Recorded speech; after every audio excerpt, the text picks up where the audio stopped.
Hello, Internet. What's We're up? back with something that you guys have requested, a handful of you anyway. About 2 years ago or so, we did a review comparing 5e and 3.5e. The reason we did that was we had only played 3.5, and we're just getting into 5th edition. We're about a year in at that point. And we did a 10-minute video covering what differences we saw, although, as per most of the videos back then, we didn't plan out the review or talk about it ahead of time, and just sort of did everything off the cuff and rambled it out, which was fine, and you guys seemed to like it.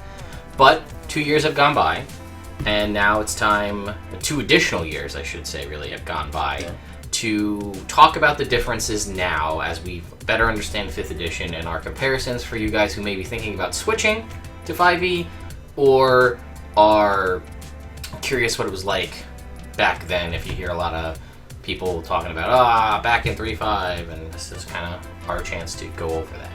So we've broken it up into 3 different groups here. We have system-based issues, character-based issues, and magic-based issues. So, first of all, before we start diving into the specifics, 2 years later, thoughts on 3.5 versus 5e? Okay, so when 5e first came out, I loved it, and I still do really like it. I was like, it's easier, and there's not as many things, because a lot of times playing 3.5, I felt lost, because there was so much out there, that I felt like if I didn't get a college minor in 3.5 classes, I wasn't going to be up to snuff. And now I kind of have a little more of an appreciation for both. After playing for a while, like, now it would be cool if there were more options. And but I still do really like the simplicity of 5th edition, especially since I'm playing a lot with newer players who have never played any role-playing games before. 5e is a lot easier to, like, kind of ease them into it. But there are some more complex things about 5e, or about 3.5, that I kind of missed.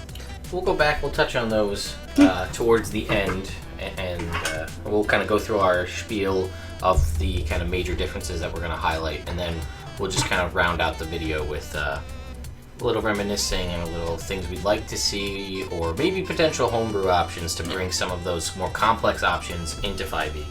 So, as for me, I always love the options of 3.5, prestige classing and all of that stuff, where I could, like right now, if I were to sit down and try to theorize a character, it's like a 15-minute, maybe half an hour tops if I'm going for something really weird. But like it was like a night. Like I'd sit down with a stack of books and I'd be going, all right, what can I do to capitalize on this one wonky mechanic or this spell or this magic item? And I kind of missed that. But that being said, all of the stuff here on the channel is all 5e, and that's for a reason. 1, because it's new, and 2, because I like it. It's fresh. That's what a lot of people are familiar with, and I really wouldn't change that. So, let's start with system. So first of all, 5e uses this system called bounded accuracy. You may hear it often on the internet, possibly even in some spoken videos between reviewers and even some of the developers. What is bounded accuracy? This is the thought process that you're never going to get to the point, really, if you follow the game as it's written, where you're going to have a ridiculously high AC or ridiculously high attack bonuses, where basically at some point you're either never going to hit, or if you don't have X, Y, and Z, you'll never be able to hit a certain enemy. No characters with ACs of 45 that you need some crazy, special thing to happen to get to that point. So bounded accuracy is, even at 20th level, the highest level you can attain currently in 5th edition, you'll still have roughly around a 40% or so chance, maybe a little bit less, to miss an enemy target, and that enemy will have the same chance to miss you. That's the thought process, or 40 to 50%, that no one thing is going to be crazy higher than the other, and you're going to hear dog barking, and there's nothing really I can do about that. Dogs happen. Yeah, so that's bounded accuracy. So I don't know. I think that bounded accuracy is a good thing. Yes. It's one, the basic level is less math. Mm-hmm.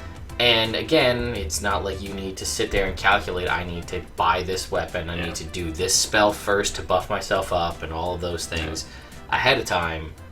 You know, they kind of did away with that. Yeah. So, next up we have... It's advantage and disadvantage. Yes, advantage and disadvantage. This is a 5th edition specific mechanic. Probably, I would say, the best thing about 5th edition. The best mechanic, the best overall change by far. And I think a lot of people really like it. It's easy to explain to new and veteran players alike. And it does its job more often than not. So what is this? This is, if you have advantage on a roll, you roll 2, you take the higher. You have disadvantage, or d20s I should say. When you're making an attack, a skill check, a saving throw, anything that requires a d20 roll, you roll 2, and for advantage take the higher, disadvantage take the lower. And this replaces things like +2 to this, +3 to that, +5 to that, you know, +1 to this. And that gets rid of a lot of the insequential little 1 or 2 numeral things you need to keep track of. Again, like, oh, I'm flanking somebody, I have a +2 to my attack. Yeah. You don't have that anymore. Yeah. You're not flanking anymore anyway, but we'll get to that. That's a different one. True. So, what is... resistance versus vulnerability. Kind of like on a similar thing. Instead of you have a plus, or you ignore the first 5 points of piercing damage. Was that even a thing in 3? Yeah. Piercing. So, for like different types of damage, you either take regular damage, you're resistant, which means you take half damage, or you're vulnerable, means you take double damage. Which similar to advantage, disadvantage. It's just less math, less things to keep track of, easier. Oh, and then there's immune, which isn't on this list, where you take no damage, but that's as a player, you're not really going to encounter that too much. No. You need a real good magic item for that to happen. Typically. Or be immune to pure blood. Don't even... this video type. But, again, to echo Sean's point, even like a crazy powerful, like angelic type creatures and things would have like damage resistance 25 fire, let's say, which meant if you took 50 points of fire damage, you would take 25 points left, so you take 25. In this, you would have resistance to fire damage, meaning you take half. In that instance, it happened to also be 25. Yeah. But it's potentially much more powerful. Yeah. Because a lot of things, smaller things like, like as a barbarian, you'd get resistance, damage resistance 3, which means you ignore the first 3 points of damage you take. Now you have resistance to a damage type, which means you take half. So if you get hit by a big hitting attack, or a critical hit, let's say, now it's half of that rather than reduced by an amount. Yeah. Speaking of critical hits... Critical! That's the next one. You wanna...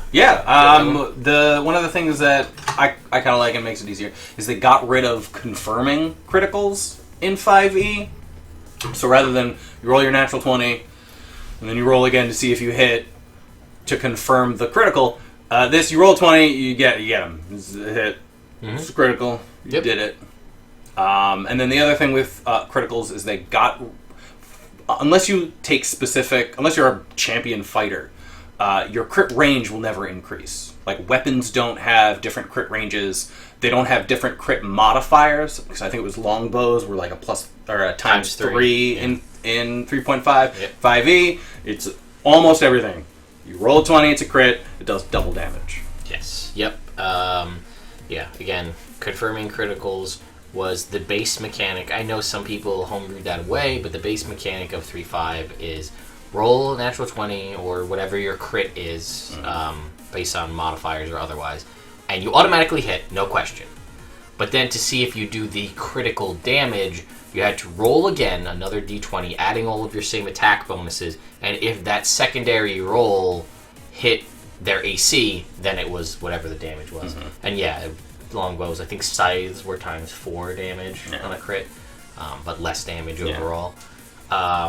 And again, that was also, to your point, that was expanded critical range was a big thing because it would allow you in 3.5, you could, to some degrees, get a 15 to 20 critical range, but that meant if you rolled a 15 or to a 20, on a d20 roll, it was an automatic hit Yeah. because it was a critical, and then you could then get the extra damage. But that essentially gave you 5 numbers on the die roll where you automatically hit regardless of whatever your stat bonuses were. Mm-hmm. Which kind of flies in the face of the new bounded accuracy system. Yes, it's just the whole point of that. And the other like little thing that very rarely came up in 3.5 was the 320s for an instant kill. Yes, coup de grace. And well, I will talk about that too in general, but if you rolled 3 natural 20s in a row on an attack, so you go to crit, natural 20, natural 20, natural 20, very hard to do, if even ever possible, was an automatic kill. You just killed whatever you were fighting. Like, to the point where this could drastically alter the gameplay and allow you to kill massively powerful beings in one go, take out gods, things of that nature. I guess we'll talk about it because I mentioned it. Yeah, do it. Coup de grace was a mechanic in 3.5 where, and you know, the more I think about it now, I sort of miss it, and I'll explain why. Basically what this was when an enemy was truly helpless in one form or another, and you went to attack them, it would take your whole action. So, or 5e action, this would be using your full, I was thinking it was your full attack action in 3.5, so that you wouldn't be able to continue. If you had 4 attacks, you wouldn't be able to coup de grace someone and then continue to attack. I believe, and I could be wrong, that was your whole action. But essentially, you can look it up if you want, but it would just flat out kill them. So this would mean, like, let's say you snuck up on a sleeping opponent. And this was more thinking about this in a real-world situation. You sneak up on an opponent that's unconscious on the ground, you're over top of them with a dagger, you slit their throat, they die.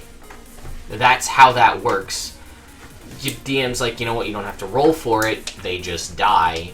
Because, realistically, in that situation, you just do that. Or they're held by a paralysis spell, they're put to sleep by a sleep spell.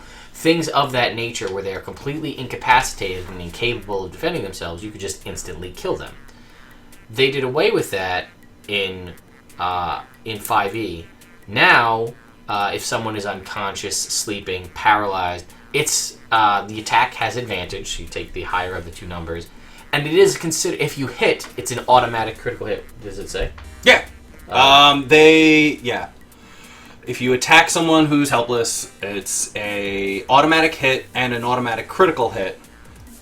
If the defender survives the damage, it must make a fortitude save or die. Okay. It did take a full round action, is how they worded it. Yep. And, well, the other thing that I didn't know, they provoke attacks of opportunity because you're focusing all of your attention on killing this one helpless thing. So if you were, like, in the middle of combat, other creatures around you would get an attack of opportunity. Okay, well that's sort of a counterbalance. Yeah. But now, again, same scenario. You sneak up on a sleeping, whether magically or otherwise, opponent, and you pull your knife out and you draw your dagger across their throat.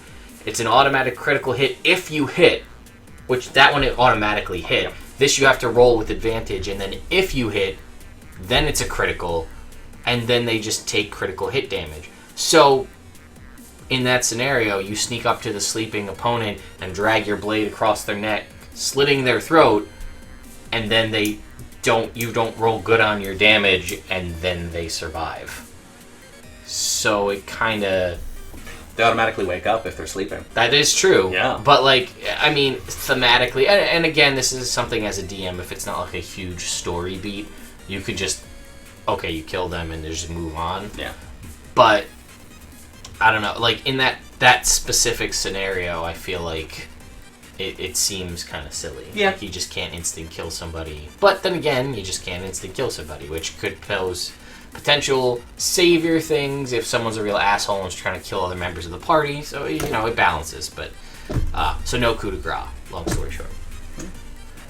Flanking, 5-foot step, movement, tumble. Okay, so there is no flanking. 30.5 had a flanking mechanic, where if additional allies surrounded a character, it would potentially increase your attack by, all the way up to, +6 if there was 4 people around a target, and that was where it maxed. There were classes that let you get improved flanking, gave you additional bonuses. Flanking is an optional rule that you can choose to use in the Dungeon Master's Guide. It is not base rule and won't be used in anything official play, like Adventure League or anything like that. The act of flanking, as in having an ally next to somebody, does still grant rogues sneak attack, although it doesn't grant them any additional bonuses. Something that was hard for a lot of people at the start to get away from was the 5-foot step mechanic. In 3.5, a full round action, if you wanted to make use of all of your attacks, you needed to use a full round action. You couldn't move and then use a full round action, but you could take a 5-foot step, not provoking any attacks of opportunity, and still make a full round action.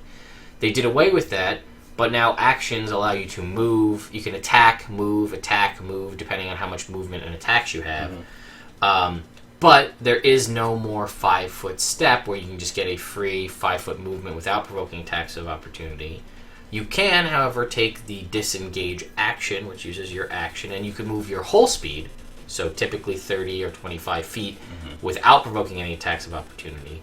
Whereas in 3.5, there was a thing called tumble, where you could make a tumble check. It was a skill, and you had to hit a certain DC, and then you could tumble, essentially roll away at half your movement speed from the enemies, and then that was your movement, but it didn't provoke attacks of opportunity, so you could still take an attack action, but not a full round action. I'm okay with getting rid of 5-foot step and tumble and flanking. Again, flanking doesn't really get, is in the face of advantage, disadvantage, the true flanking mechanic. 5-foot step's just one more thing to worry about, and one more thing to deal with. Same thing with tumble is another skill check you don't need to have, something else to do. So they just kind of did away with all that and said you can just move and attack, and you can disengage if you so choose. Magic items. You want to talk about this one? Sure. So in 3.5, the magic item whole system is different. Magic items in 5e are a lot less prevalent. You can't go to a magic item store per the game rules and just have a list of all the things and buy what you want. And also what you can have is different. In 3.5, you had slots. So there was your hat and your shirt and your coat, and you got gloves and bracers, and you could have one magic item in each slot. 5e doesn't prevent you from wearing 3 pairs of gloves, but the way they kind of limit the amount of magic items you can use is the attunement system. Magic items, you only have 3 attunement slot, and magic items either are or are not attunement. You can only have 3 attunement magic items, 1 for each of your slots. Magic items take a short rest to attune to, so you can't just grab a really great magic item and immediately start using it. You have to take that short rest. Which we'll talk about, but that's an hour. That's an hour in game to attune to that, where you do nothing but attune to the item. Whereas in 3.5, you could just pick up an item and start using it. Whether or not it was cursed or anything, you may have to identify, which is a whole other thing we can talk about. But you need to go through the process of attunement to those items. Is there anything else? I think that's it. Okay. Typically items that are more powerful are attunement. There are a plethora of items that are not attunement, but they're usually mostly utility items or single-use items or limited-use items, like a necklace of fireballs, for instance, which has a certain number of uses, and when those uses are gone, so is the item. Whereas a wand of fireball, where it has charges that reset would be attunement. Correct. I think there was something else I wanted to say about magic. Oh yes, to your point, you can't buy them, and when he says that, that's also because they don't list a price.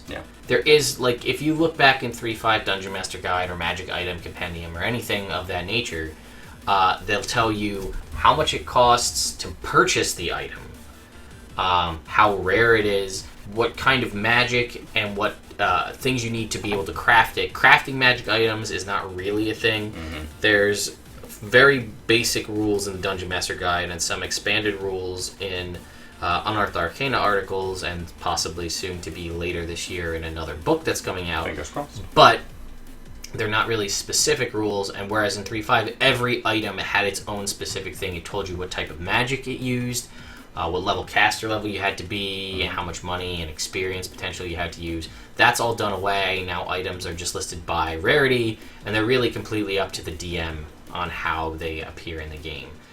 There's some lore reasons why, sort of, but it doesn't hold true if you don't play in the Forgotten Realms campaign setting.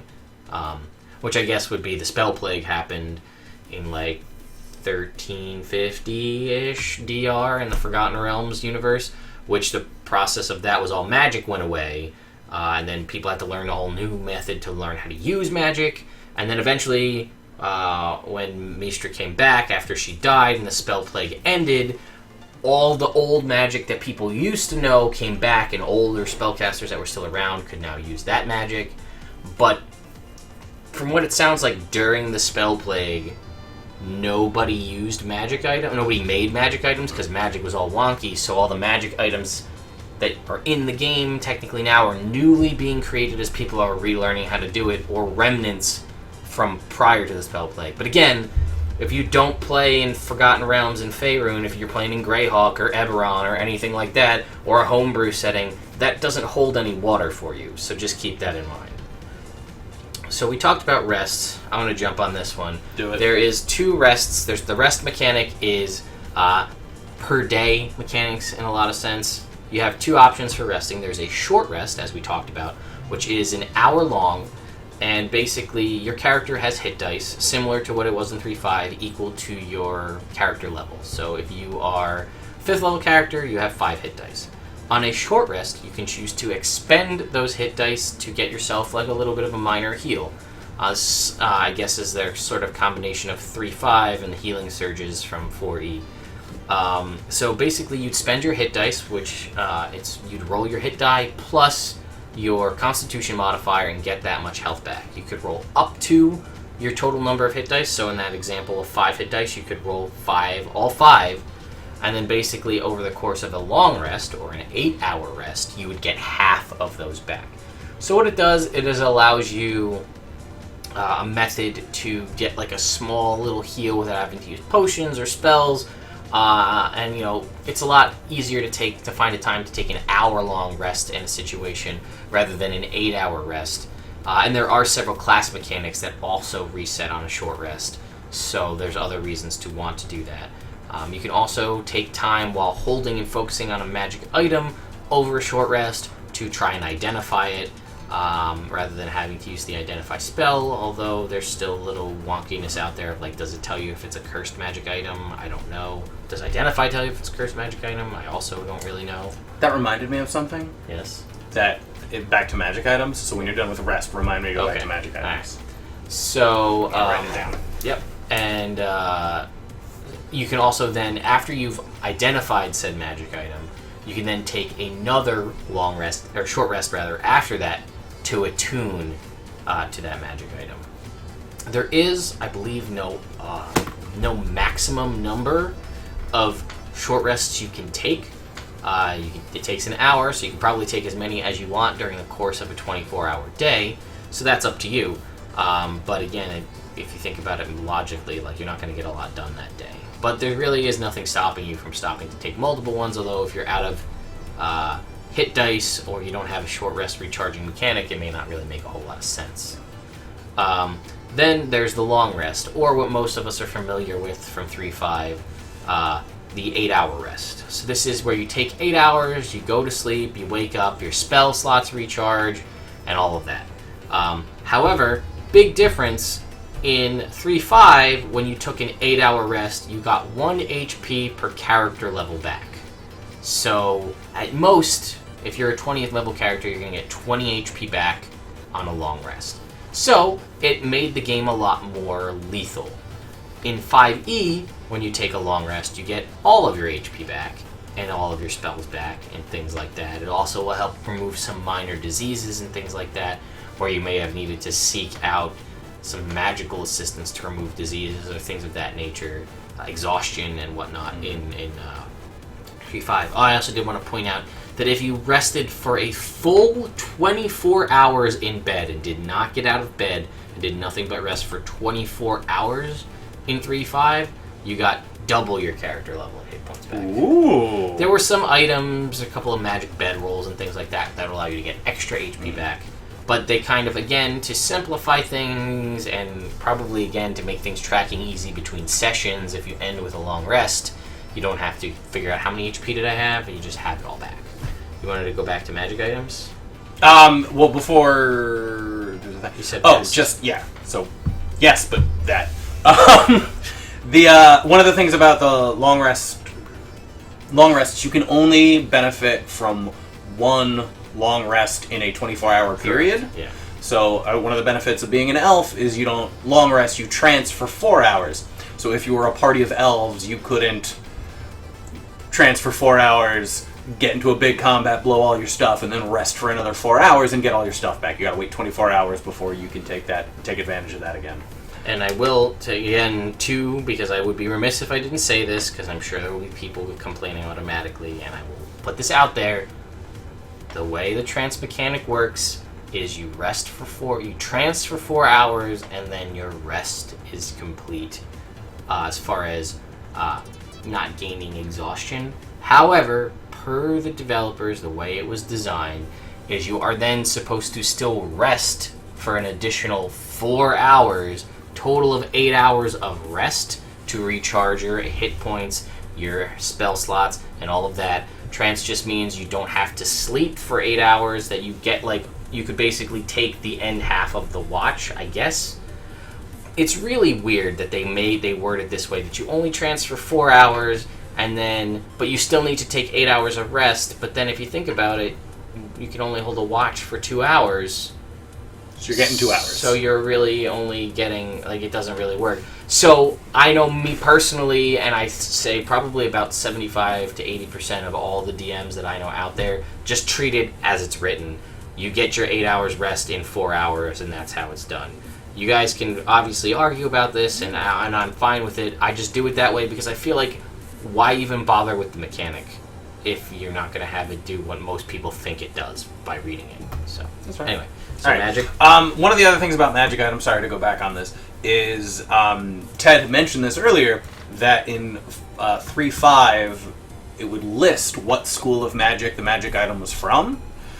They don't do that in 5e, but the identify spell still says if you focus and use an action on the magic item, it'll tell you what school of magic it's from. So that has we've run into that a couple times where, like, if the magic item doesn't specifically replicate a spell, it's kind of up to the DM's interpretation of, like, what school of magic it'll be from, because it's not listed. So that can get annoying. Obviously, if it's a wand or a necklace of fireballs, you just look up fireball. It's an evocation spell. But for something like prayer beads that can cast spells from different schools of magic, what would you say in that kind of scenario? Mm-hmm. Yeah. So that's kind of annoying. Yeah, it's a little thing that they could have added, just the school of magic, to help make things a little bit more transparent, and I kind of do miss that. Yeah. I don't know. It's a squiggly. That's nothing. This is monster changes. Okay. Well, why don't you start that off, and then I'll pick up, because I'm not exactly sure what we meant by that. Basically, one of the things. So the kind of motif of this whole system is things are less deadly. Like, you get all your health back easier. Like, so in that kind of following in with that, the big bad monsters from 3.5 are kind of nerfed. Like, dragons aren't as terrifying. Terrascues aren't as terrifying. Like, dragons are just, like, beefy monsters with a breath weapon and, like, kind of scary. No magic. No magic. They're not. So that. Yeah, I mean, dragons don't. You fight an ancient dragon in 5e. It has a lot of health. It has, like, a decent AC, something that you could possibly achieve as a player through a couple of magic items. A really powerful breath weapon, and, immunity, and a fear effect, but you probably, potentially at this point, have some means to mitigate that fear effect. They are immune to the damage type that they deal. They're also immune to a handful of conditions, and they can fly pretty well. There is no more flying maneuverability. But that's, pretty much it. They have a bite claw, attack, and maybe a couple of legendary actions, which we can talk about in the action section coming up here. But an ancient dragon in 3.5 was like a 12th level spellcaster, had a whole bunch of other effects that it could do. They were immune to magical sleep, immune to paralysis. They had a whole bunch of other things going for them. Crazy high AC, their touch AC was low, but their flat-footed AC was really high. Like, they had a lot of things going for them, and other unique abilities too, like cloud walking, for instance, or treasure finding as a red dragon, or water breathing. Like, I don't know. Some of those still exist, but like they just had a lot more going for them to make them a lot tougher. That being said, I think a lot of the changes were to make the game a little bit easier, make less things for DMs to track. But I don't know. I feel like, especially when you start to get to high levels, like a dragon in 3.5 was a terrifying thing you didn't want to fight. And while they're still scary in 5e, as a veteran player, I don't fear fighting a dragon. Like, especially if you went through Horde of the Dragon Queen, where you fight dragons all the dragons all the time. Do you have anything else you want to talk about with monster changes? Terraskews you can kill without a witch spell. Yeah. So they're less scary. Yeah. Okay. Actions. Yeah. So we talked about full round actions before. So you had a bunch of different action types in 3.5. You had swift actions, you had immediate actions, you had full round actions, you had a movement action, you had free actions. I think I've hit on pretty much all of them. There may be one or two other ones. Minor action, I feel like, might have been one as well. Or maybe that's Pathfinder. It's whatever. Or 40. So there was a lot of different things you could do. So if you wanted to take an attack action, if you wanted to make use of all of your attacks, you had to take a full round action to make an attack, which meant you could only take a 5-foot step and then use your attacks. Most spells were full round action, although some were swift actions. There were things that were immediate actions, which happened as soon as you did them. Free actions were, basically things you could do as much as you wanted. Talking is a free action. Also, handing something to someone else was a free action, which brought around a lot of cheese. You could put a chain of people in a row of hirelings and just hand something to them, and just like hand something all the way down a chain of people, because it was a free action for everybody to do all the way down the chain. Changing clothes, I think, was a free action.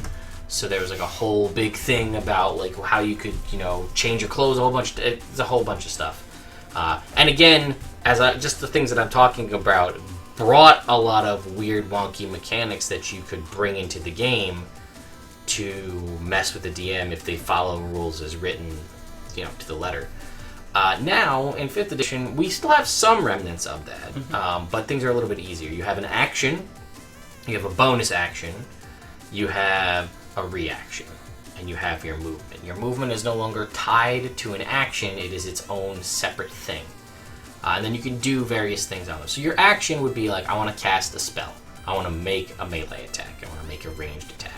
I'd like to kick down this door. I'd like to search around for something, grapple someone, whatever. Those kind of things, those are actions. There are things that are bonus actions, which are the closest thing to a swift action. Certain spells, less powerful, kind of quick one-off spells are bonus actions. Certain classes will give you things that will make things a bonus action. But not everybody has access to a bonus action. There are some classes where you just don't have any bonus actions at all.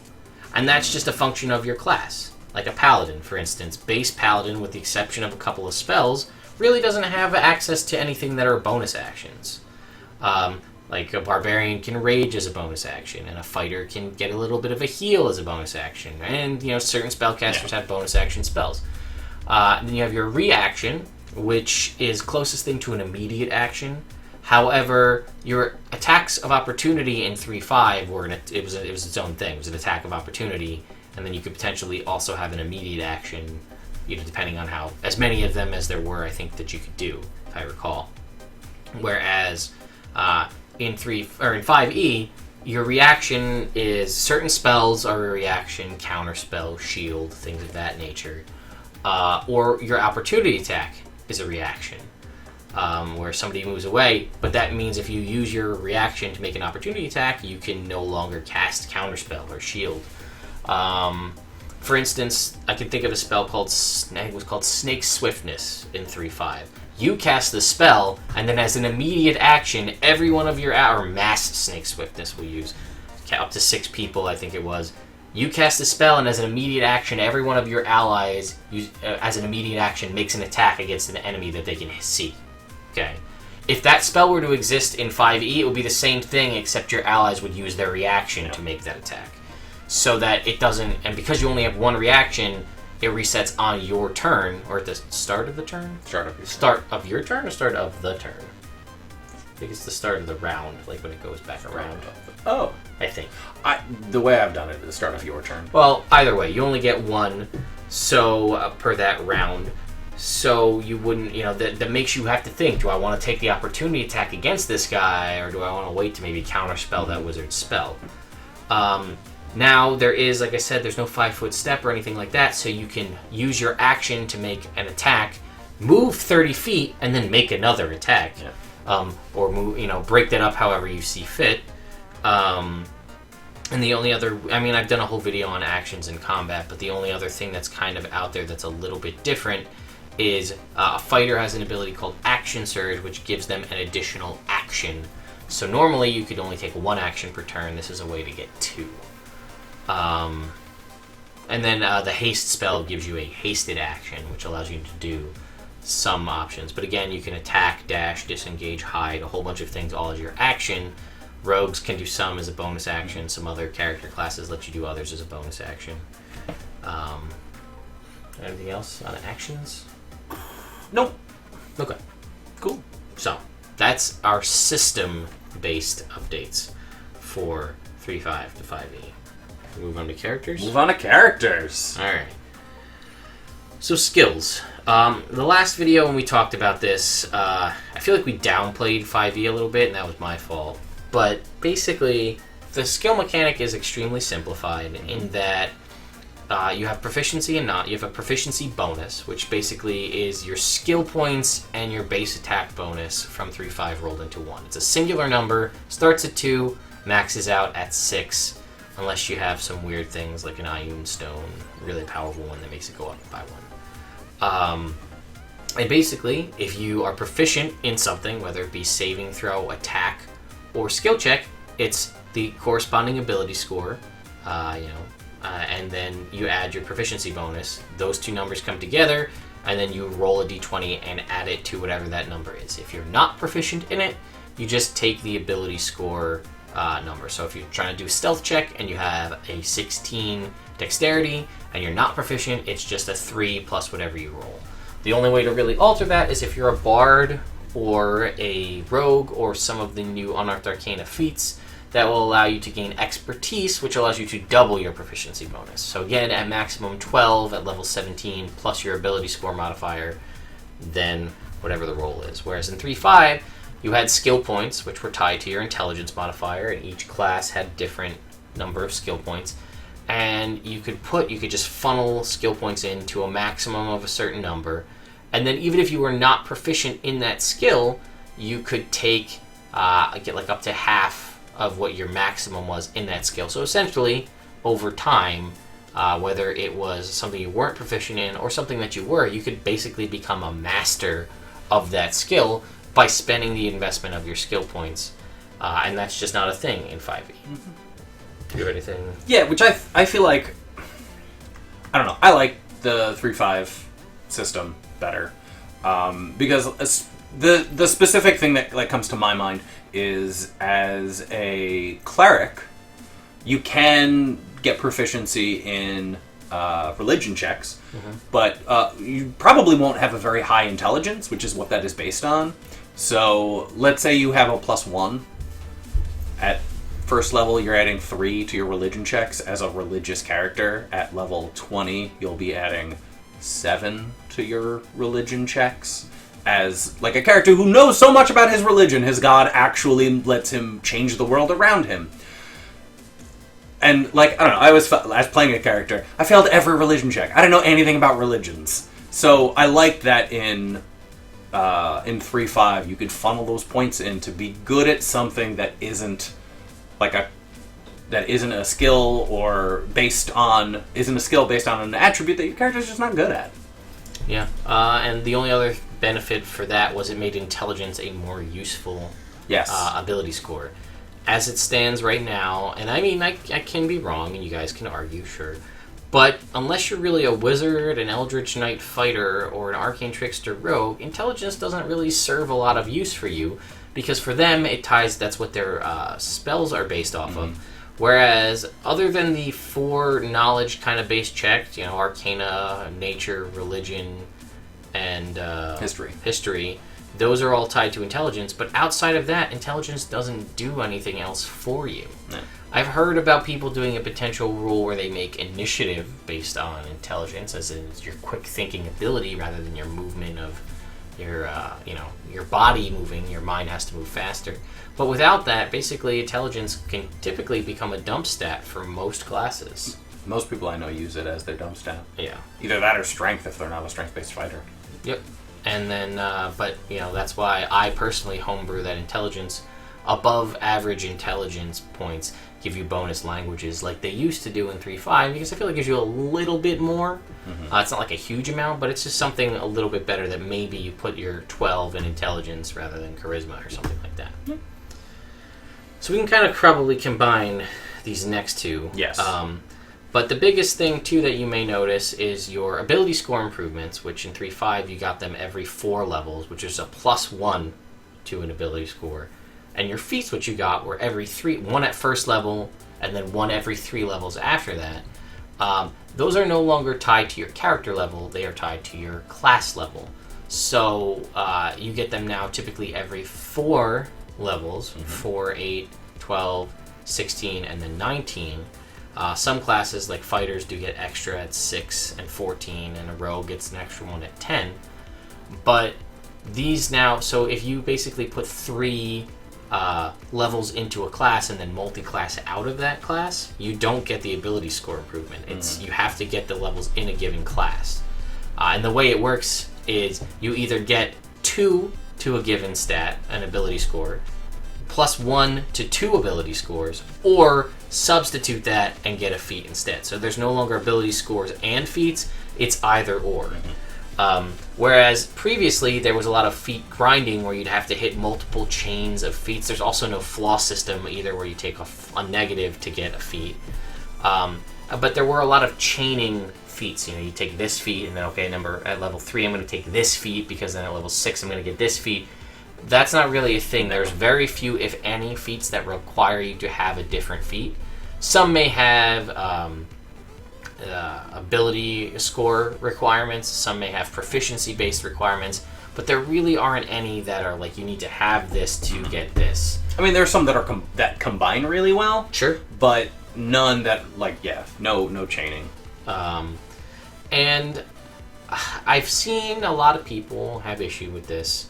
But again, in my mind, especially if you're thinking about this in the simplicity's sake and for newer players, it's just a lot less to deal with. When you need to sit down and make a character in 3.5, you need to go through picking out all your feats and your ability scores and all your class stuff and alternative class features and all of that stuff. And now it's kind of all rolled into one. Makes things a little bit simpler. Again, talking about bounded accuracy, it also makes your character kind of, I'm going to say, less powerful, I guess. But the thought process behind feats was that rather than having a feat that gives you a +2 to 3 skills, something like that, like we used to have just bevies of feats in 3.5. Now there's much less feats. They're only contained in the player's handbook, plus a couple that are unearthed arcana, and some we're going to be getting later this year in another book, official published book. But the thought process was that these feats in this book, if you choose to forego a bonus to an ability score to get a feat, the feat is going to be something that is going to drastically impact the way you play the game, and it's probably going to be something that you're going to use every game, and you're going to see a noticeable difference when you use it. And I would agree with that. What do you think about feats and the way ability scores are handled in the game? I really like it. It's super simple, and it makes picking a feat, I think, more fun. Because in 3.5, it was just like, here's the things, these are what I get. What +2 am I going to get so in 3 feats I can, like, talk to dragons and have them think I'm cool. Feats, like, drastically change how your character works, and yeah, I feel like there's more, even though there are a lot less feats, they're more impactful. So it's more, I don't want to say nerve-wracking, but it's harder to pick. I find it harder to pick feats because they're so impactful. That's true. Which makes it more fun for me. And a variant human can still get a feat at first level. It's an option you have to choose to take. I do also know that several people out there do just sometimes give their players a feat at first level, which isn't really broken. No. And it could be a fun way, and it also would let you potentially throw harder stuff at the players earlier on. So feel free to do that. Obviously, you guys can do whatever you want, but just throwing it out there is something that I've seen tossed around a bit. That's what TI says. Yes. You can do whatever you want, or you can have whatever you want. That's fine. Anyway, next... well, I think that's fairly simple. There's no prestige classes. There's no prestige classes. The main thoughts is every class has archetypes now, whereas in 3.5 you basically would go from... If you went from 1 to 20 in a class, which was barely ever the case, with the exception of maybe a cleric or a druid, you go from 1 to 20 in a class, and that was it. You got all your class features. Now, they kind of took some of the multiclassing and most of the prestige class ideas and rolled them into the base classes. And now at either levels 1, 2, or 3, depending on the type of class you choose basically a subclass.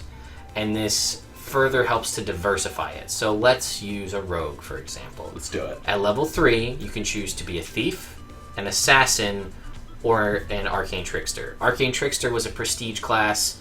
Assassin was another class, basically. It was a prestige class, but it was basically a full class with spellcasting and everything. And thief, I don't really think that was basically more if you went the whole way in rogue. But there were other thief-based classes. So that's kind of the way the game is broken up for you to go in that different way in your given class. And that way, one person can, 3 people in that way could all be playing rogues, and they could all be drastically different, rather than having to search through a million different source books to figure out what your prestige class change you're going to go on. I'm going to take a level in this, and then a level in this, and 5 levels in this. So they kind of did away with that with the subclass system. And that also makes it easier on them from a developer standpoint to further expand the game by just adding additional subclasses rather than having to add whole new prestige classes.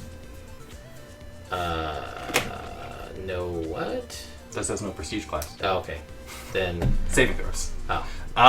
So one of the big differences in 3.5 and 5e is the saving throw systems are different. In 3.5 it was just fortitude, reflex, and will. Those are the 3 main things, and pretty much if you're going to make a saving throw, it's got to be one of those. In 5e, each attribute has its own saving throw and spells that will affect that saving throw and effects that will affect that saving throw, or that you'll need to imply those saving throws for. And each different character class gets you proficiency in 2. That'll be 1 common and 1 uncommon. The common ones are basically reflex, fortitude, and will, but it's your dex save, your con save, and your wisdom save. So, and there is no more good saves or poor saves like you had in 3.5 where you'd start with a bonus. It's just proficiency or not proficiency. Just cool. The next one's kind of a simple thing, but there is no leadership feat, no hirelings, no minions of any kind, no real way to gain those per mechanics in the game easily. So you can just kind of build your own little army and have multiple characters and things like that. You can get an animal companion, but only rangers can get an animal companion. That's only if you choose the Beastmaster subclass. And even in that case, it's not that great. It also becomes your whole... It is your everything. Yeah, that is your animal companion is your everything, and while it's cool, it's still an animal. True. So, level 5, 1 fireball takes out your animal, and then you're out of luck. Yeah. And familiars find familiar and find steed mounts for your paladins are tied to spells now. They're not a class feature per the class. which means that anybody who has ability to gain spells from another class can get a familiar, or whether through feats or through dipping in classes, or find steed and things to get your mounts as a paladin. But because they're tied to a spell and not a class feature, they can be easily dismissed and or defeated, but then the spell can just be recast to bring them back. You don't suffer massive penalties like a loss of a level and things like that. Loss of a level isn't even a thing. That's also true. There is no loss of levels, really. Or with the exception, I think, of maybe the deck of many things. And even then, it doesn't make you lose a level. It just puts you like just at whatever level you were at. Like just enough experience to hit that level. And they also have less abilities. They do less. Like a familiar, base familiar just gave you a bonus of some kind, and then also had other things it could do. Now they kind of basically just function as an animal, and they can do a couple things like deliver your touch spells and things of that nature, but they're less powerful overall. Yeah. You want to take the next one? Yeah, sure. Reach weapons in 3.5. Things like pole arms and stuff granted you reach, so you could attack things that were 10 feet away from you. But the downside was, other than, I think, spiked chain was the only exception to this, you couldn't attack something that was within 5 feet of you. So that was like a big drawback. That's not a thing anymore. Any reach weapon, you can attack out to 10 feet. You can also attack with something that's 5 feet away from you. The only difference being is that to provoke an attack of opportunity, the enemy has to move 10 feet out, more than 10 feet away, because you're not threatening them, basically. They're not threatened by you if they're within 5 feet, so they can kind of circle around you and not until they move, I guess technically, more than 10 feet away from you to provoke that attack of opportunity. Extra languages we already talked about. Ooh, multiclassing. Multiclassing is a thing. It's a thing you can do. Totally a thing. But it's not as necessary. 3.5, like I said, with the exception of a few classes, it was very rare that you went 20 levels in a class. You were most likely 4 or 5 classes, potentially, depending on what you were trying to build. And you could do that in 5e. Yeah. It's harder to do, and it probably won't be as beneficial, because now, rather than having the favored class system, and if your race isn't this favored class, then you're going to gain experience at different levels. That's not a thing. Your levels are just tied to an overall experience level as per normal. But it has a ability score prerequisite. The number is always 13, and it just depends. Like if you want to multiclass into Bard, you have to have a 13 charisma. However, if you started off as a fighter, you need to have whatever the prerequisite is for being a fighter and the prerequisite for being a bard. So for a fighter, it's 13 strength or 13 dex, and then you need to have one of those two, and then 13 charisma to multiclass into bard. Some of them have or, like strength or dex. Some of them have both, like strength and charisma as a paladin. So if you want to multiclass out as a paladin, you need to have both a 13 strength, a 13 charisma, and whatever the stats are for the new one. And spell slots they basically combine. There's a table, but you basically won't be gaining any extra spell slots. The only thing that may be a little bit different is you may have spell slots for spells of levels that you can't cast yet. Yeah. A lot of things don't stack. Unarmored defense, like from a barbarian and a monk, don't stack. You get one or the other. Extra attack, as in taking 2 attacks or more, don't stack. So if you have 5 levels of fighter and 5 levels of paladin, you don't get 4 attacks. You still only have 2. So I think that's pretty much it. The only other wonky thing is a warlock. They have their warlock slots, which are separate from whatever. If they take another spell casting class, those slots are separate. So those you can convert your warlock slots into the other slots and vice versa. That's the only thing that's a little bit different there. And I would say that in general, you don't get great things for a 1-level dip in a class. I feel like there are certain cleric like domains that will give you something really cool, but in general, you're going to have to do like 2 or 3 levels in a class before you get something really beneficial for multiclassing. So, I mean, I remember your build where you were like in 3.5, where you 1 level of cloistered cleric, 2 levels of this, 5 levels of this. That's really not a thing anymore.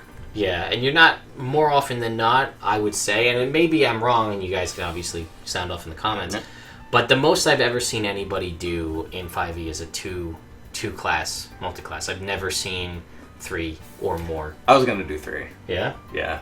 Why? I don't remember. I think for Dark Vision and Shield. Yeah? I was going to take a level of Shadow Sorcerer for Dark level, for Dark Vision and Shield. Alright. And Firebolt. But this whole build wouldn't exist because they revamped the class I was. Yeah. It was for Hector. So yeah. And his well. Yeah. Alright, so that is, well, you want to talk about the background system? Cool. Actually, I really like the background system.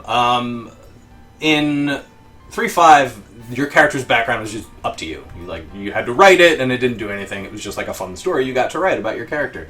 In 5e, there are like certain backgrounds you can choose from, and those backgrounds give you skill proficiencies. Some of them give you language proficiencies. They give you certain items. They all give you a feature, like a background feature, something that you can do like in game to benefit from your background. And they also give you character traits, flaws, ideals, and bonds, which as a player, I feel like helps you kind of like flesh out your character. Like, I've had entire characters where their entire personality was based on one of the traits or flaws or something like that.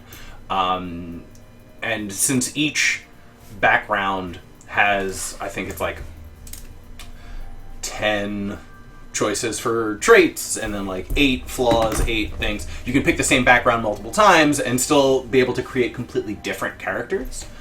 So yeah, it helps you create your character's backstory, it helps you in-game. I think it's fun and great. Yeah, and it's just a little bit of a break up from having all of the skills and stuff tossed into your class. Mm-hmm. Gives you a little bit of diversibility. I wasn't going to say anything. Yeah, I was. Diversity is the word I was looking for. But it also, it gives you sometimes skill, like you said, skill or tool proficiencies. So you could be like a paladin that has proficiency with thieves' tools because you grew up on the street, or maybe you're an ex-criminal, things like that. And then, real quick, things don't stack, but if you do get a tool proficiency from your class and a tool proficiency from your background, you can pick a different tool proficiency. The same with skills. If you have a skill, like from either a class or a race, and your background gives you that same skill, you can substitute something else. So it's a way that, since perception is great to have, it's a way that you can use, basically double up on a skill and use that replacement one to get perception. Just going to take a phone call. Anything else on backgrounds? Well, you said it about the skills, but I'll just say that too. You don't lose anything in 5e if you got a skill from your race, if you got a skill from your background, or a skill from your class, and it's the same, you get to pick another one. You talked on it a little bit, but like you'll never. That's something I feel like a lot of people don't realize. Newer players don't realize. Like, if you're a cleric and you choose insight and religion, and you choose to be an acolyte and it gives you religion, you don't start with 3 skills. You get to pick another one. So it is kind of allow some weird ways for you to just get skills. Get perception. That's what I was talking about when you're on the phone. Yeah, that's how you get perception.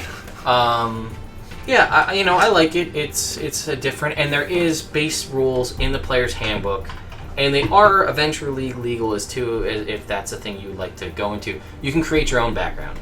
Basically, what that does is you pick 2 skills. I'm not sure what it says about tool proficiencies, but you basically pick 2 skills that you want to have and come up with a background, and then basically you can create your own, or you can work with your DM. And some of the pre-written campaigns give you stuff to swap in and out, like swap out a bond or a trait or an ability, things like that. It also is this source, the actual reason and the source for the inspiration mechanic in 5e, which is essentially, as a DM, when your players do something that taps into their backstory, they play to their backstory, play to their flaw, deal with their bond, act out their ideal, you can grant them this currency called inspiration, which they get to hold on to at some point use to basically roll another time and add, basically giving them advantage on a roll. And that's the background. The inspiration mechanic is tied to your background. Supposedly. Well, that's how it's supposed to be. Supposed to be. Not just like when you say something funny. And then lastly, you have down here touch and flat-footed AC. There's just one AC, which is kind of silly at times. I'll be honest. Like when you're surprised, when you are surprised, your AC is exactly the same as if you're completely aware. If you're on the ground and unconscious, let's say, and your AC is 18, your enemy may have advantage on the attack roll, but if they don't roll an 18, they still miss you. If they're trying to hit the metal armored person with shocking grasp, where all they have to do is just physically touch them, they may have advantage on the roll because they're wearing metal armor, but they can still miss. And whereas in 3.5, if they had crazy armor but a low dexterity, all you're trying to do is physically touch them with a touch spell. Makes sense. I don't have to find a spot in your armor to get to you. I just to touch you. Whereas if you're flat-footed, you're caught. So that was a touch AC. So you ignore. That's ignoring Dex. And then flat-footed is where you don't add your dex because you're caught off guard, so you can't make use of your dexterity bonus, your dodge bonus to your AC, things like that. And they just kind of did away with that. I think this is mostly just to simplify it for players and DMs alike. Less things to keep track of. You don't have to monitor 3 different ACs. You just have one number. So I don't know. Any other thoughts on AC? No. The 3.5 system makes more sense. Real world, it just makes more sense. I get why they got away with it, but I feel like 3.5 was a lot more like, this is how things work. And 5e is a lot more, this is a game and this is the rules of the game. 3.5 also, they switched the mechanic, and this is part of the philosophy from Wizards of the Coast, was 3.5 gave the players a lot of power, almost more so than the DM, because there was a rule for everything. And there was something, if you had a question on how to do something, something was written that would tell you how to do it. And they did away with that in 5e to give the Dungeon Master the power again.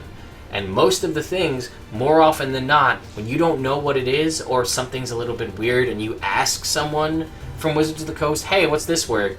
It's usually like, here's like the initial design plan, but run it by your Dungeon Master. DM Fiat is a big thing, and it's all about that. The DM has control, which really they do, but in 3.5, there was more empowerment to the players, I think. Yeah, I agree. So that conducts our character-based section. Now we're going to move on to magic. First piece is arcane spell failure. There isn't any. That was if you were wearing heavy armor or shield or things like that, and you were trying to cast an arcane spell. Divine, that was not a thing. There was this percentage, a failure percentage, where you could, if you rolled under it, the spell would fizzle out and you'd lose the spell. Now, if you're proficient in the armor type through whatever method it took you to get proficiency, you can cast the spell, no problem. So, for instance, if you're a mountain dwarf wizard, your proficiency with light and medium armor as part of your race, so you can start casting it up to medium armor and shields as a wizard. Yeah. So that's that. You want to talk about cantrips? Yeah, cantrips got way better in 5e. First off, there are damaging cantrips, so at no point as a spellcaster, as a full spellcaster, will you have to try and attack with like a sling or hit with a dagger. Like that, they kind of did away with that whole system, and the damage for cantrips gets better. At around the same time, you would get additional attacks as a fighter. Mm-hmm. Basically, you just add extra dice to whatever the damage is. A lot of the damaging cantrips do an extra effect, like Chill Touch, horribly named. If you hit someone with Chill Touch, they can't heal until the beginning of your next turn, stuff like that.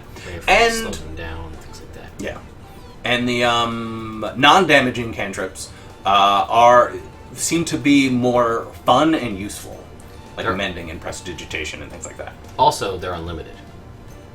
cantrips, you had a certain number of cantrips.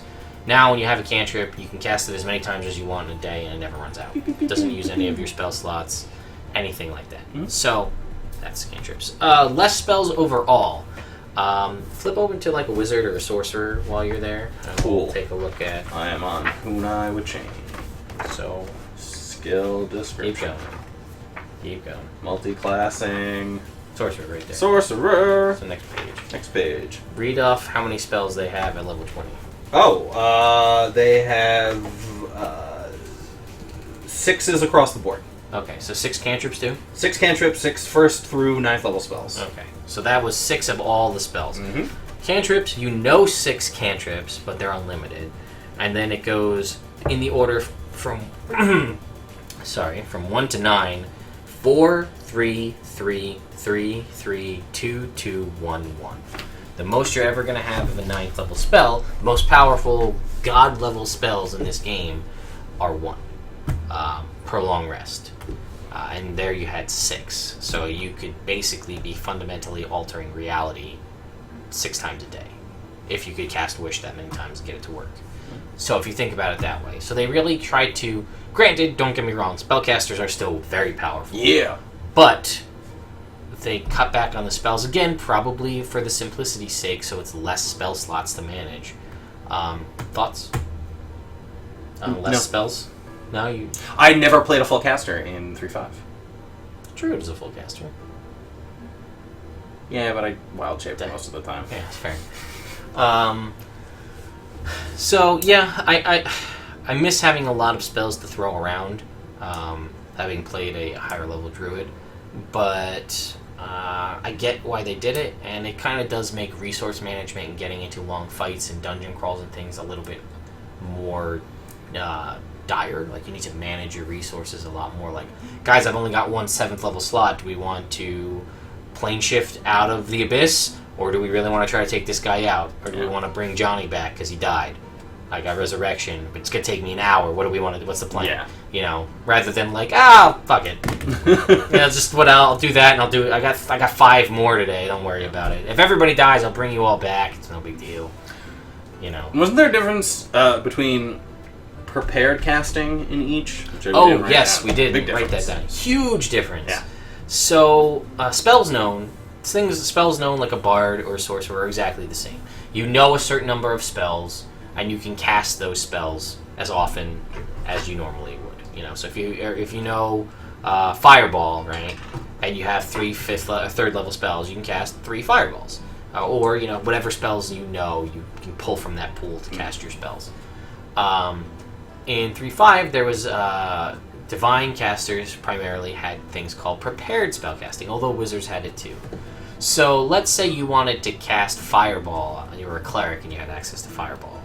You could prepare 1 Fireball, and that was it. If you cast that Fireball, you had no Fireballs left. If you wanted to cast multiple Fireballs, you'd say, all right, I want to prepare 2 level 2 or 2 level 3 Fireballs, 3 level 4 Fireballs, and however many of those you wanted to do. Yeah. Same thing for your healing spells, your Cure Light Wounds, your Cure Moderate Wounds, your Cure Serious Wounds. How many of those did you want to prepare of each per level per day? Yeah. So it was basically you had to plan out your entire spellcasting day at the beginning of every day. Correct. And you need to swap out which spells you were going to prepare that day if you needed to and things like that. There was a thing called spontaneous casting where a spellcaster, a cleric for instance, they had spontaneous healing. So you would never need to, if you were a good aligned cleric, or a neutral aligned cleric that leaned towards good, you'd never need to prepare a healing spell because at any point you could spontaneously drop one of your prepared spells to spontaneously cast a healing spell. Same thing with druids and casting a summon monster spell. Or summon natural ally, or whatever it was called, nature's ally. They did away with all of that. Now, when you prepare spells as a divine caster or a prepared caster, every morning you prepare your list of spells, which the pool is much smaller. You prepare your spells, and then you have those prepared. It works almost like a known spell casting, but it's swappable per day. So, like, if you prepare Cure Wounds... Now, there's no Cure Wounds, Cure Light Wounds, Cure Serious Wounds. There's just Cure Wounds, and you can prepare it that day. It's a first level spell, and then you can choose to cast it as many times as you want as at first level, or at a second, third, fourth, and so on up the line, just increasing the potency of it. But if you prepared 10 first level spells, you'll still only have 4 first level slots, but you have a pool of 10 to draw from. Mm-hmm. Big difference. To that same tune, caster level, as I was just saying, isn't a thing. Caster level was your class level. It also, I think, involved there were feats that could increase it and things like that. If you had a above average ability score, it got you bonus spells and I think a bonus to your caster level. Now that's not a thing. You don't, cast a fireball with a caster level 13. You cast it the caster level is handled in upcasting spells. So if you cast a fireball at its base level of 3rd level, it does 8d6. For each level you choose to cast it out of a slot above 3rd, it does an additional d6 of damage. Mm-hmm. Same thing with healing and other things like that. So that is how they handled caster level. Cool. Older edition spells. And then upcasting, which you just talked about. I just talked about upcasting. Don't assume if you come from 3rd edition to 5th edition that spells you knew what level they were are going to be the same. Don't do it. Or that they do the same thing, because that's not necessarily the case. Yeah. We ran into this a lot with a couple of things towards the start. People would think of a spell, and it turns out that spell's now a cantrip, or it turns out that spell is not a cantrip anymore. It's a first level spell. And it did this, it had this other additional effect before, and now it doesn't have that effect. You need to be mindful of that if you're transitioning from 3rd edition to 5th edition. Or if you're going backwards, same thing. If you're in 5th edition going to 3.5, don't assume that the spells are going to be the same. Everything's going to be drastically different. My best thing I can tell you if you're going from one to the other, either way, forwards or backwards, is forget everything you know about the current edition and just fully immerse yourself in the new one. And that's really the only way you're gonna start confusing yourself. Yep. You want to talk about ritual spells? Yeah, ritual spells is a great thing that they added in 5e. Certain classes are ritual casters. Divine casters are ritual. Wizards are ritual. Bards are ritual. And there are certain spells with the ritual tag, which means you add 10 minutes to the casting time, and it doesn't use a spell slot. Yep. So for things like identify or detect magic, for if you're not in combat and you have an extra 10 minutes to chill, it makes it a lot more useful. You don't have to use at low level. If you're a level 1 wizard, you don't have to use one of your 2 spell slots to cast detect magic. You can just wait 10 minutes and then do it. Mm-hmm. Yeah. There's a feat ritual caster. There is a feat ritual caster, but it's tied to a class. You choose ritual. It has to have 13 intelligence or 13 wisdom, and you choose a class, one of the spellcasting classes, and you basically get a spell book, and it basically lets you cast the rituals from that class's spell book. Also, a warlock with the Pact of the Tome and the Invocation can gain rituals from any class. And basically what this does is it allows you to expand your repertoire. For known casting classes, like a bard, there's going to be a dog barking in just a minute here, just so you know. And prepared casting classes, except for wizard, you need to have that spell... We're not even bothering. So again, ritual spells. If you're a wizard, you can have it in your spell book. You don't have to have it prepared that day, which makes wizards very powerful. Yes. So you can cast the ritual spell as long as it's in your book, which makes your choices of spells at a given level, or obtaining spells through scrolls, pretty powerful. Yeah. Because it's less powerful as a bard, I think, because you have to take that as one of your limited spells known as a ritual. So probably not going to happen too often. Maybe detect magic, maybe identify. Yeah. But yeah, so ritual spells are a cool way, and it's sort of an answer to the less overall spells, as some of them you don't need to cast. And lastly, concentration mechanic. The way this certain spells have the concentration tag. Most immediate spells don't. Some spells don't, but most powerful long-range spells do. And concentration means that you need to, similar to how you had to make a combat casting or a concentration check in 3.5, means that if you get hit by an attack while concentrating on this spell, you need to make a concentration check, which is a constitution it's a concentration check, it's a constitution saving throw. It's basically what it is. So if you're proficient in it, then you get to add your proficiency bonus. And if the roll you make is either above 10 or half the damage you took, whichever is higher, you succeed and continue concentrating on the spell. Some, like I said, some are... You can cast as many non-concentration spells as you want. And you can only have one concentration spell up at a time. Yep. And this is basically the answer to booning up that you used to have to do in 3.5, which is basically, as we talked about, you'd be preparing all of those spells every day.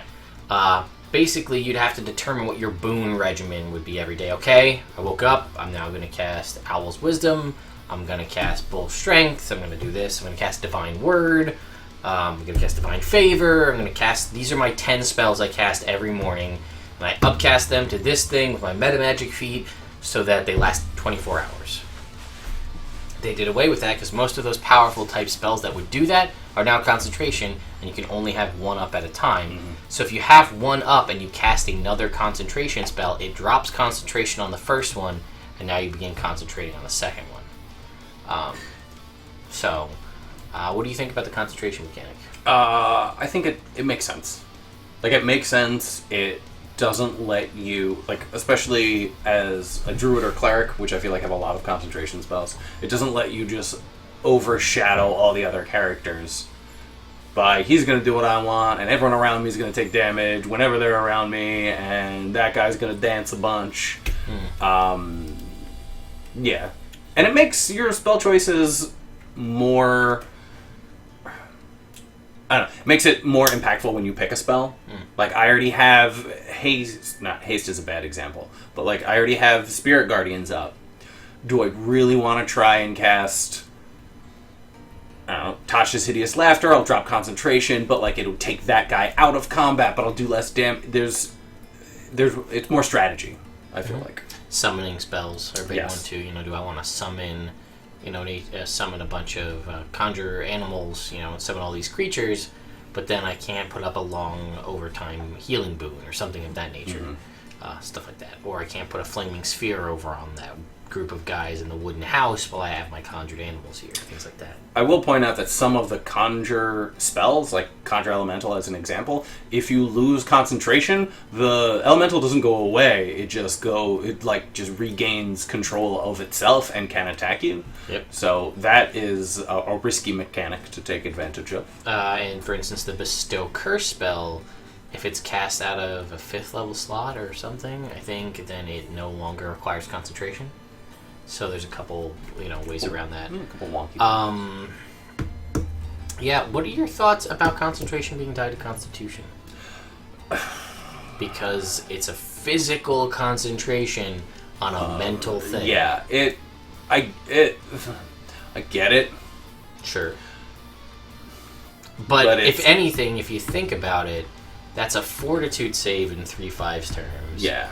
Concentrating on a spell sounds a lot more like a wisdom or a will effect. Or absolutely agree. Would it be too good for a cleric, That's a what ranger, and a druid to have it? But then would it be intelligence based for a wizard and charisma based for the other ones? How do you concentrate on charisma? I think that's a good point. I think the way having it be a constitution save kind of does away with that. Yeah. That it would be with some characters. And also, for most spell casters, constitution isn't... Well, it's not something you're proficiency in, and it's not one of your top 2 or 3 skills, so it makes it, I guess, harder to keep up concentration, which is a game mechanic I like. Sure. And you can argue it with, you're ignoring the pain through physical stuff. Yeah, but then I hit you with Dissonant Whispers, which is a psychic attack. Yeah. You know what I mean? Yep. Yeah, I get it. I absolutely get where you're coming from. See, because I thought initially, I was like, oh, if you just made it intelligence across the board, then it makes intelligence like a power stat again. Sure. It brings intelligence, but then what about for a wizard? Yeah. But then again, it's a wizard, so I'm kind of okay with it, because Yeah. it's like, that's sort of their thing. Kind of their jam. So I just thought of that just now, so it's something to think about. Yeah. So that pretty much does it for our system, character, and magic. That's our overall discussion of our major differences. Much longer than our 10-minute, what do you think about that? There's that one, yeah. That was cool. I was lounging very... Unprofessional. Like, I just got cozy. Alright, so now that we've kind of gone through everything, thoughts, just the general 5e versus 3.5 thoughts. Didn't I do that at the beginning? Yeah, but I feel like we said we were going to do something else.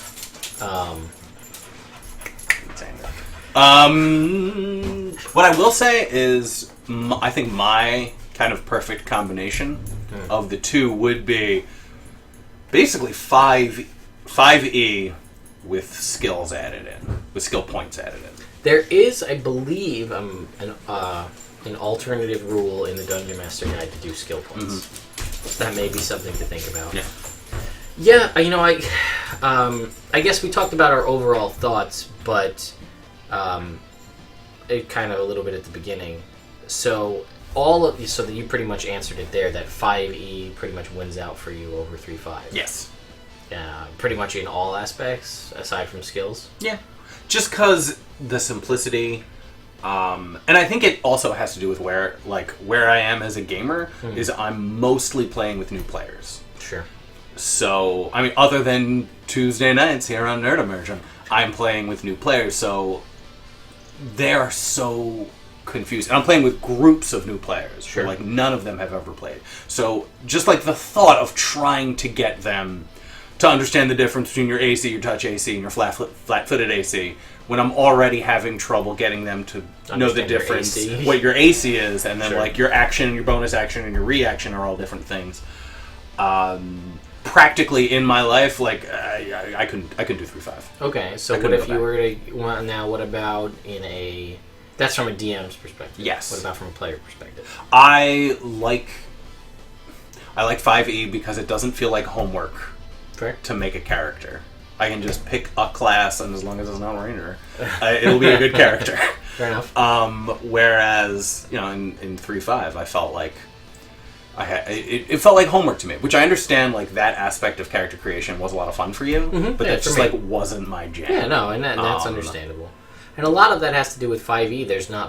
They've been hardcore, almost in my mind, too much, to be honest, with book bloat. Whereas, you had a new book about every month, if not 2 books a month in 3.5. I'm just looking at my shelf over there, and I've got about 25 5e or 3.5 books that I just personally own. Whereas in 5e source books that you can actually use to make a character, you have 3. You have the Sword Coast Adventure, or 4 technically. Player's Handbook, the Elemental Evil Player's Companion, which is a PDF, the Sword Coast Adventure Guide, and Volo's Guide to Monsters. Soon to be Xanathar's Guide to Everything in November. It'll be 5 total books. But that's it. Unearthed Arcana aside, because it's not official, although it is heavily used by most players out there and most DMs out there. I still hardcore side with 5e. My biggest qualms and things I don't like about 5e are kind of what I already talked about the skills. But again, there's ways around it. My other thing would be magic items. Everybody loves magic items. There was a whole book, the Magic Item Compendium in 3.5, which just combined magic items from all sources. There was a magic book for every campaign setting. There was tons of all these, and they're just so cool. And you know what I will notice, as having gone back and read magic items from 3.5, they were much less powerful because you could have so many of them. Okay. I was looking at artifacts for various deities were I think Ilmater's hair shirt was a +1 AC, and once per long rest you could cast a cure moderate wounds. That was it. Oh wow! It was not an artifact, but a item tied specifically to a god.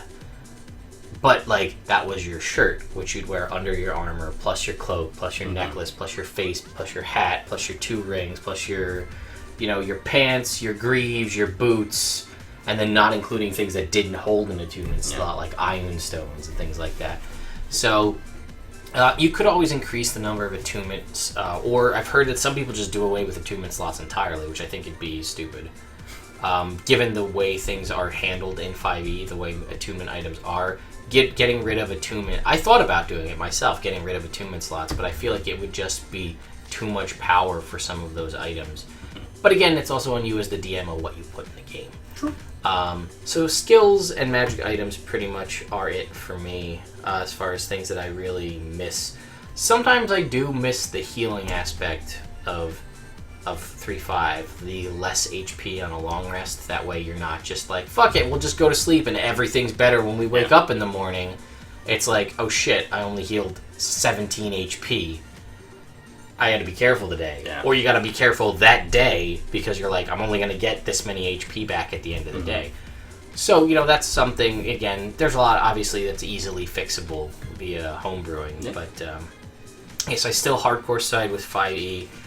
The other thing in 3.5 I really like was the options. And again, like I said, that's because we just don't have them. Yet. We just don't have them printed or even on Unearthed Arcana-wise for 5e. And, you know, prestige classes aren't a thing, and there's not as many races. There's no alternative class features where you trade out a feature from a class for a new feature. Just stuff like that I enjoyed. So, we didn't really do too much bashing on one edition or the other in this review. We wanted to give you a general overview, much longer, much more in depth and thought out, funny enough. So anyway, guys, hopefully you enjoyed this video. It's updated now in 2017, comparing both editions. For those of you guys who are thinking about switching, have switched, and are thinking about going back, just take into consideration everything here we've talked about, and hopefully it'll help you make the informed decision. Yeah. So, anything else? Nope. Alright. Thanks, guys. We'll see you next time. Later, nerds.